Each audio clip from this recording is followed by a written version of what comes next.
বড় জায়ের মুখের দিকে। গোপালের কথাগুলো বোধহয় কোনো অংশে সত্যিই ফলে যাচ্ছে। বড় ভাসুর খেতে বসলেও তো এত তো আজ করে না বড় যা, এমন একটা ভাব করে এ যেন তোমার পয়সায় আমি খাই না, আমার পয়সায় তুমি খাও, সুতরাং আমার বর্ষতা মেনে চলো। এই লোকটার প্রতি একটু বেশি আধিক্যতা দেখাচ্ছে না বড় বৌদি? লোকটি বললেন, না না না, আমি সত্যি আর পারবো না।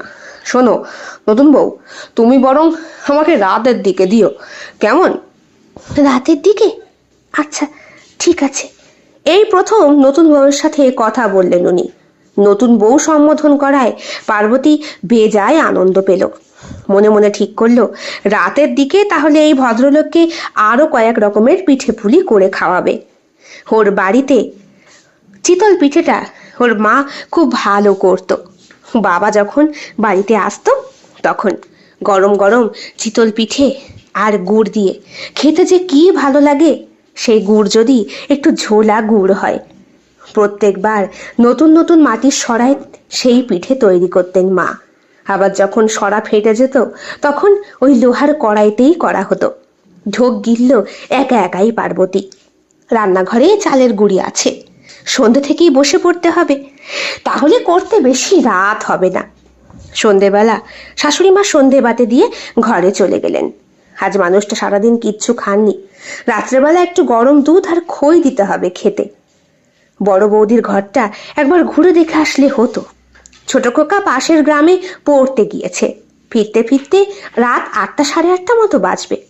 ততক্ষণে আশা করি পিঠে হয়ে যাবে।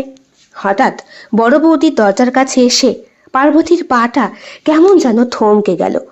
বড় বৌদির ঘরের ভেতরে কান পেতে সে শুনতে পেল এমন কিছু কথা যাতে তার বুকের ভেতরের সব রক্ত হিম হয়ে যায়। ভদ্রলোক বলছেন, এইভাবে আর কদিন, আর কটা বছর? তাছাড়া ছেলেকে নিয়ে এবার তো আমার সঙ্গে চল, আমারও তো সংসারটা ফাঁকা, তুই ছাড়া যে আমার চলছে না। কিন্তু আমাদের এই সম্পর্ক কে মানবে দাদা? তুই তুই আমার খুড়তুতো পিসির ছেলে, আর আমি তোর বোন।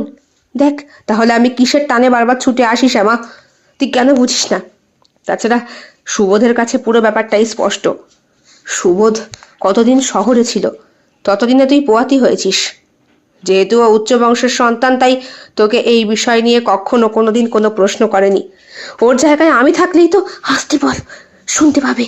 যাই বল, তোর বাড়ির ছোট বউটা কিন্তু হেবি সুন্দর, খাসা মাগি একেবারে। হ্যাঁ, গোপালের কপাল আছে বলতে হবে।